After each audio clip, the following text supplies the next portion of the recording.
Hello guys! In this video I'm going to show you how to select the angle units on the Avenza Maps application.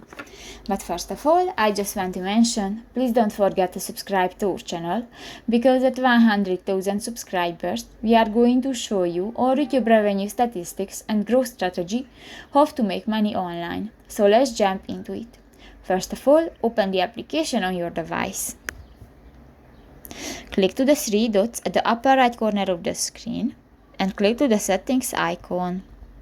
Now go to the settings section and you can find the third button, the units of measurement, and go to the default unit section and you can find the angle option under the speed. Click that and you can select the degrees or the miles option and just select one. For example, you can select the miles if you have a pro membership and just click to the circle icon and done. So that's pretty much it for this video guys. See you in the next one. Bye bye.